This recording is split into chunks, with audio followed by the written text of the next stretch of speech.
Cela induit un changement dans la forme d'une autre protéine, la rhodopsine, à qui elle est solidement liée. La rhodopsine prend alors une forme qui lui permet d'adhérer à une autre protéine appelée transducine, qui était déjà présente dans la cellule, mais qui ne pouvait pas réagir auparavant en raison de l'incompatibilité de sa forme. Après cette union, une autre molécule appelée GDP rejoint aussi ce groupe.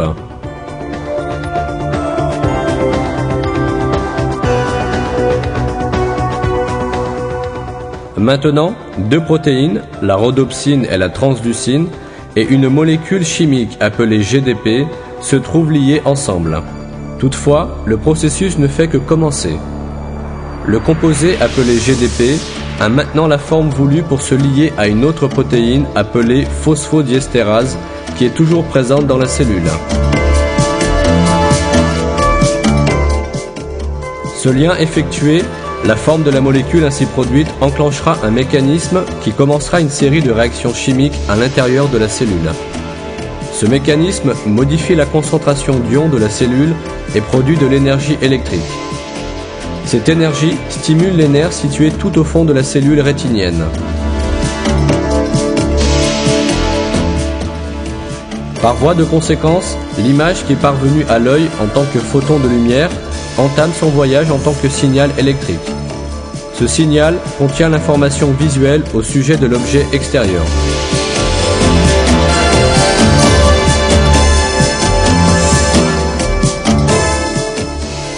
Pour que la vision se produise, les signaux électriques produits dans la cellule rétinienne doivent être transmis au centre de la vision dans le cerveau.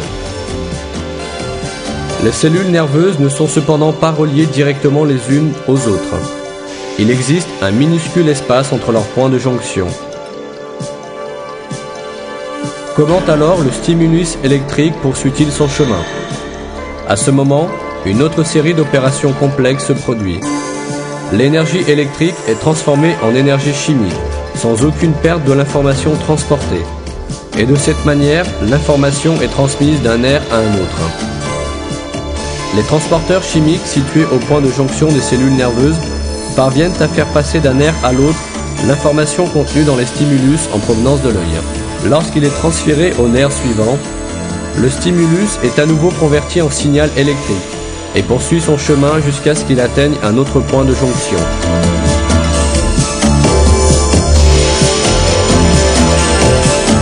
Poursuivant ainsi son chemin jusqu'au centre de la vision dans le cerveau, le signal est comparé aux informations présentes dans le centre de la mémoire et l'image est interprétée.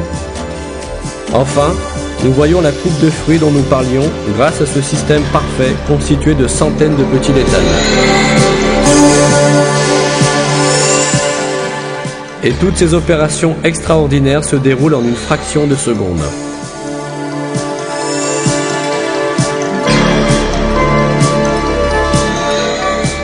De plus, étant donné que la vision a lieu continuellement, le système est sans cesse en train de répéter ces étapes. Par exemple, les molécules entrant en jeu dans la réaction en chaîne de l'œil sont à chaque fois restaurées à leur état initial et la réaction recommence.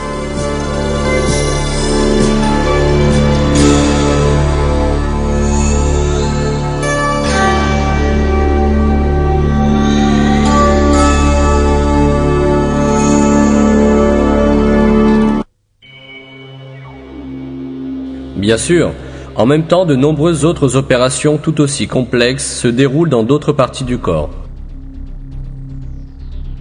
Nous pouvons simultanément entendre le son de l'image que nous voyons. Et selon les circonstances, nous sentons aussi son odeur ou son contact. Au même instant, des millions d'autres opérations et réactions doivent se poursuivre sans interruption dans notre corps pour que nous restions en vie.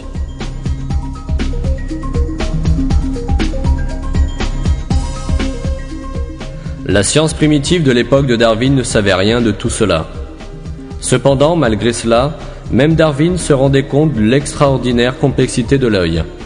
Il reconnut son désespoir dans une lettre qu'il écrivit à Asa Gray le 3 avril 1860, où il disait « La pensée même de l'œil me glace tout le corps.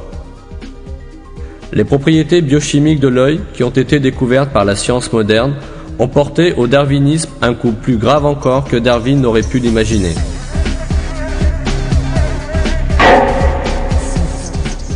Le processus de la vision, que nous avons résumé très simplement, est encore plus complexe dans ses détails. Cependant, même ce résumé suffit à montrer quel système merveilleux a été créé dans notre corps. Les réactions qui se déroulent dans l'œil sont si complexes et si précises qu'il est tout à fait déraisonnable de penser qu'elles puissent être le produit du hasard, comme le prétend la théorie de l'évolution. Michael Behe, un professeur de biochimie réputé, commente ainsi la chimie de l'œil et la théorie de l'évolution dans son livre « La boîte noire de Darwin ».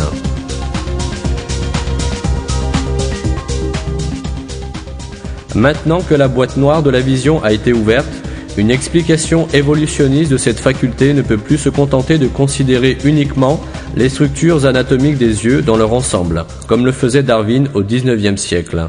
En réalité, chacune des étapes anatomiques et des structures que Darwin croyait si simples met en jeu des processus biochimiques d'une complexité époustouflante, qui ne peuvent pas être occultés sous des amas de rhétorique.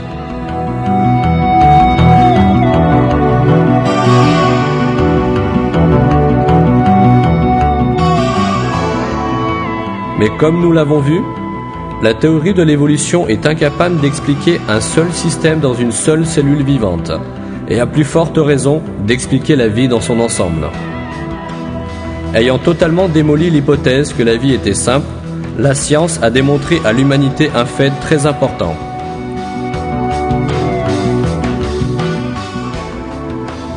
La vie n'est pas le produit d'incidents imprévus. Elle est le résultat d'une création parfaite. La création parfaite d'un créateur supérieur qui a suscité la vie, qui est Dieu, le Seigneur de tous les mondes.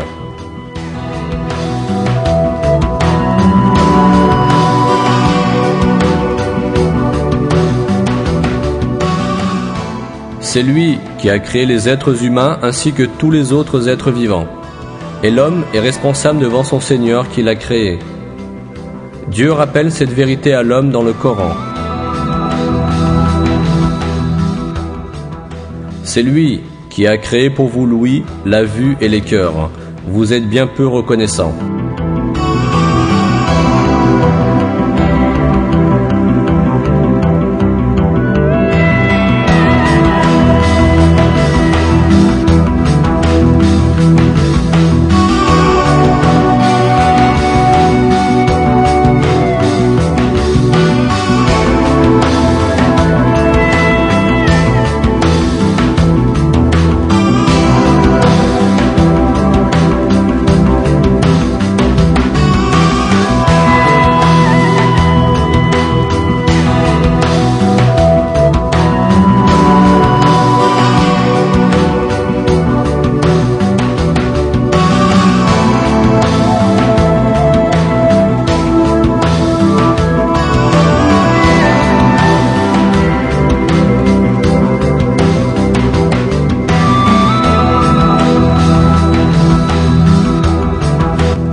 Ils dirent, « Gloire à toi, nous n'avons d'autre savoir que ce que tu nous as appris. C'est toi qui es l'omniscient, le sage. »